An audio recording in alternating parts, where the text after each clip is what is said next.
پڑھی تھی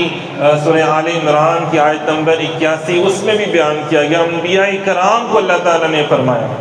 کہ جب آپ اپنی اللہ تعالیٰ نے پوری محفل سجائی نا، انبیاء کرام کی ارواح کو بلایا اور فرمایا، یہ آیت میثاق اسے کہتے ہیں کہ جب آپ اپنے دور میں جائیں تو آپ نے میرے محبوب کا تذکرہ کرنا ہے اور ضرور کرنا ہے۔ اور اللہ تعالیٰ کہتے ہیں میں بھی اس پر گواہ ہوں، آپ بھی گواہ ہیں۔ اولئک ھم الفاسقون، جو نہیں کرے گا تو وہ فاسقوں میں سے ہو جائے گا۔ تو مطلب وہ تو ایسا نہیں کر سکتے تھے نا کہ اللہ کی حکم عدولی کریں، یہ تو ہم سوچ بھی نہیں سکتے۔ تو نبیوں نے تو اپنی ڈیوٹی پوری کی، لیکن وہ آنے والے لوگوں کے لیے اللہ تعالیٰ نے قرآن تا قیامت کے لیے نا لوگوں کے لیے بیان کر دیا کہ تم نے میرے محبوب کا تذکرہ کرنا ہے، میرے محبوب کی سیرت بیان کرنی ہے اور ضرور کرنی ہے، اپنے بچوں میں بیٹھ کے، اپنے دوستوں میں بیٹھ کے۔ اب یہ دیکھیں، اگر ہم 12 ربیع الاول والے دن نہیں کرتے، ہم محرم میں کر لیتے ہیں، ہم ربیع ثانی میں کر لیتے ہیں، ہم رمضان میں کر لیتے ہیں، تو ہم کیا کر رہے ہیں؟ ہم حضور کا میلاد منا رہے ہیں۔ اگر یہی آیتیں قرآن پاک کی جس میں حضور کی آمد کا تذکرہ کیا گیا ہے اگر ہم نماز میں پڑھ لیتے ہیں پھر کیا ہوگا؟ ہم نماز میں حضور کا میلاد منا رہے ہیں۔ یہ کہتے ہیں، ان کو چڑ یہ ہے کہ آپ 12 ربیع الاول کو مناتے ہو، بھائی ہم تو ہر نماز میں حضور کی تذکرے کر رہے ہوتے ہیں، حضور کی شان بیان کرنے والی جو آیات ہیں، وَالضُّحَىٰ وَاللَّيْلِ إِذَا سَجَىٰ والی آیتیں جو ہیں، حضور کے سینہ مبارک کا ذکر، أَلَمْ نَشْرَحْ لَكَ صَدْرَكَ وَمَا يَنطِقُ عَنِ الْهَوَىٰ إِنْ هُوَ إِلَّا وَحْيٌ يُوحَىٰ، حضور کی باتوں کا ذکر، مَا زَاغَ الْبَصَرُ، حضور کی آنکھوں کا ذکر، ایسی آیات تو ہم قرآن پاک میں پڑھتے ہیں، ہم نماز میں پڑھتے ہیں۔ وَمَا أَرْسَلْنَاكَ إِلَّا رَحْمَةً لِّلْعَالَمِينَ، اللہ تعالیٰ کیا فرماتے ہیں؟ دیکھیں سورہ یونس کی آیت نمبر 58 میں اللہ تعالیٰ فرماتے ہیں، تم فرماؤ اللہ ہی کے فضل اور اسی کی رحمت، اس پر چاہیے کہ وہ خوشی کریں،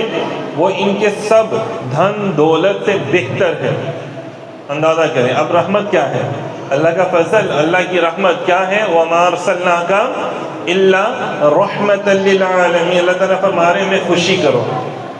جو اللہ نے تمہیں نعمتیں عطا فرمائی ہیں ان کا شکر ادا کرو۔ وَأَمَّا بِنِعْمَةِ رَبِّكَ فَحَدِّثْ، اپنی رب کی نعمتوں کا خوب چرچا کرو۔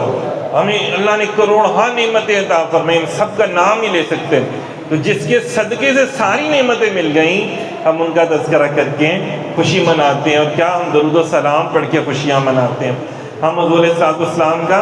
ذکر کر کے خوشیاں مناتے ہیں۔ اب دیکھیں یہی باتیں ساری آقا علیہ السلام نے بیان فرمائی نا، تو اس کا مطلب ہے کہ حضور نے اپنا میلاد خود منایا، حضور نے یہ آیات تو حضور نے صحابہ کو بیان فرمائی، حضور علیہ السلام نے اپنی ولادت سے پہلے کے واقعات، بعد کے واقعات بتائے، تو جب حضور یہ بتا رہے ہیں تو پھر کیا ہو رہا ہے؟ میلاد ہو رہا ہے، مطلب حضور کی آمد کا تذکرہ حضور خود بیان فرما رہے ہیں۔ دیکھیں نا، رسول کا معنی میں نے آپ کو کیا بتایا؟ بھیجا ہوا، مطلب آمد کا تذکرہ ہو رہا ہے، بھیجا ہوا کسی نے آنا ہے۔ صحابہ کرام دیکھیں، عیسیٰ علیہ السلام، موسیٰ علیہ السلام نے خوشخبریاں دیں، قرآن پاک میں ہیں، عیسیٰ علیہ السلام فرماتے ہیں میں ایسے رسول کی خوشخبری دینے والا ہوں جو میرے بعد تشریف لائیں گے، ان کا نام پاک احمد ہے، سورہ صف کی آیت نمبر 6 میں۔ دیکھیں موسیٰ علیہ السلام بھی اسی طرح، انہوں نے بھی آقا علیہ السلام کے اللہ تعالیٰ نے فرمایا نا کہ محبوب یہ آپ کو اس طرح جانتا ہے جیسے باپ اپنے اولاد کو جانتا ہے، بیٹے کو جانتا ہے، مطلب اتنی باتیں، اتنی آپ کی آمد کی خبریں، معلوم ہوا کہ جتنے انبیاء آئے ہیں انہوں نے حضور کا میلاد منایا، مطلب کہ انہوں نے حضور کی آمد کا تذکرہ کیا۔ اب فرق یہ ہے کہ وہ انہوں نے کہا کہ حضور تشریف لائیں گے، ہم کہتے ہیں حضور آ گئے ہیں، حضور آ گئے ہیں، انہوں نے کہا حضور تشریف لائیں گے، ایسے حضور کا میلاد منایا، اور ہم کہتے ہیں کہ غم مک گئے آ گئی بہار، رب ادا کرو شکر ہزار کہ سب نبیاں دے نبی آ گئے، سب نبیاں دے نبی آ گئے، غم مک گئے آ گئی بہار، سب دیکھیں نا، آ گئی بہار نا، ربیع النور کہتے ہیں بہار کی پہلی فصل، ربیع النور، ربیع الاول، بہار کی پہلی فصل، تو یہ بہار کی وہ فصل ہے جس کو اللہ تعالیٰ، جن کے صدقے سے تمام فصلیں اللہ تعالیٰ نے جو ہے ان کو بہترین بنا دیا۔ سامعین